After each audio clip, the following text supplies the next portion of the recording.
Hi everybody, this is Alchemist 2 and I'm back again with another series review. I just recently watched Spice and Wolf Season 2, and of course we have Abe. She's a new character, and Deanna. Deanna is actually very interesting. She's an alchemist. I'm not going to go too much into her background. Of course we have Horo, or Holo, the Wise Wolf, and I love this CD because I just think it's so beautifully made.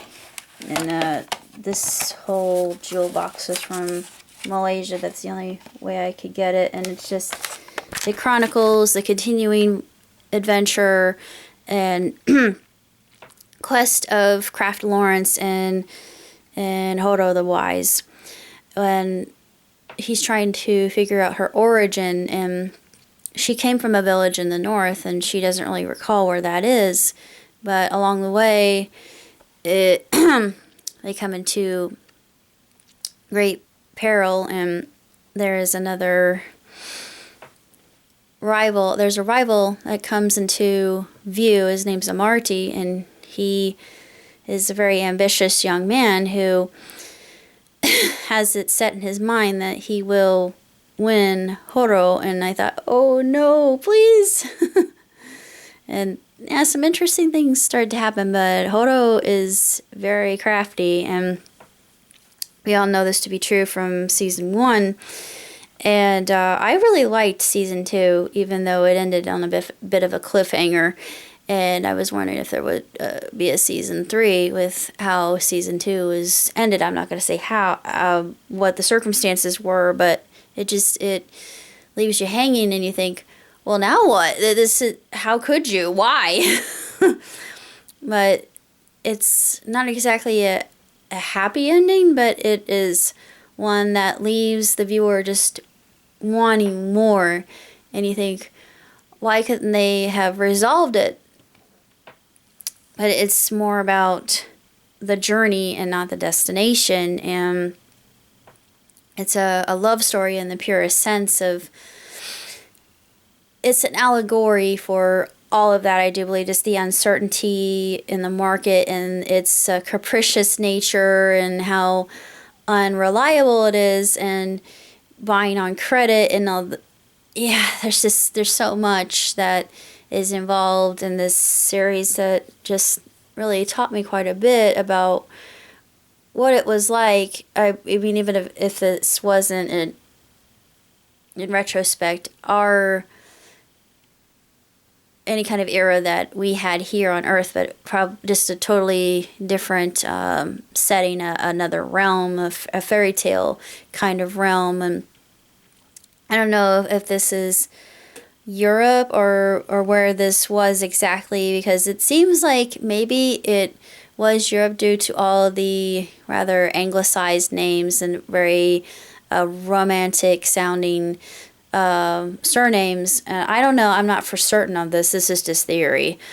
But it seems that the festivals are rather Celtic. And I don't know why. They had a Burning Man. I thought, yeah, that's European. That's definitely European. That's more, it's kind of like Lunasa in the way, summer's coming and they jump over fire and stuff like that. And a good movie that really brings that to the forefront is Dancing in Lunasa, which is one of my favorite films of all time. It's just absolutely intensely good if you want to learn anything about Celtic legends and Luch and all that. And I've always, that's my favorite legend, but it's probably because of my background, but it just is so nostalgic for me to go and witness that, even though I've never really witnessed a real Burning Man, and I hope I can at some point in time, because I just think it would be so sacred and spiritual and just ethereal. It would just be something that you could not put into words. Just beyond what we can comprehend and what we can convey in our limited vocabulary. But their relationship, it goes through its ups and downs, as most relationships usually do, but he finally confesses, and I knew this all along, that he was in love. And I thought, it makes your heart swell. And I mean, I shipped them so hard, and I shipped them even harder in this particular arc. But I don't even know if they're going to come up with a third.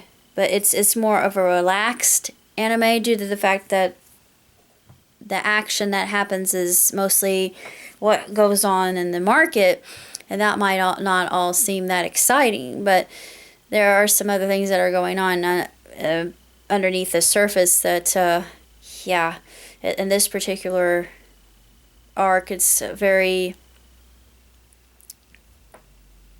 insidious what happens with Abe, I should say. I won't say what happens with Abe, but yeah, it's something that you just do not see coming, and you would think, well, that's probably why you kept yourself shrouded and kind of off to the side and inconspicuous and not wanting to give too much of yourself away. And she reveals some of her backstory, which, yeah, I understand where she's coming from. However, it wasn't any excuse to do what she did to Kraft. I'm sorry. As far as series are concerned, Spice and Wolf has to be one of my favorites. It's if you like medieval themed sort of animes, then it'll be right up your alley. It's fairy tale sort, kind of. I don't know. It just had this sort of Greek myth vibe to it. The one where God would fall in love with a mortal, and the sense of that and what it entails, the encumbrances and the the repercussions of that, and knowing full well what they're in for. And yet they still remain, they have that faithfulness, and there's a lot to be said about that. And I think that's a main crux of the story, just what they do for one another, and then they're in complete oblivion. It seems like they are, but they know full well why they're doing that. They have a good modus operandi. But it's just every time I was watching, I was thinking hashtag relationship goals. But you know, that was probably the stupidest thing I've ever said. Why would I ever use hashtag? Come on, I'm not a millennial, but it's just a sensational series. I give it 2 thumbs way up, 5 stars, hands down. It is just nothing short of spectacular.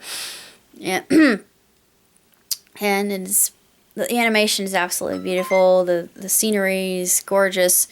The setting is very much like your basic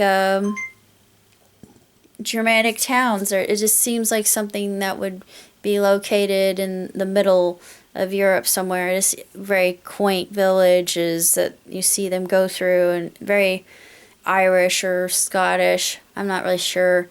It's not for certain where they are exactly, but it doesn't matter. It's just the whole story. It pulls you in. It makes you want more. And you want to see the best for Lawrence and Horo. But I give it, like I said, 2 thumbs, 5 stars, no quibbling, quabbling, kvetching, nothing, nada, niente. It's perfect as far as I'm concerned, as animes are.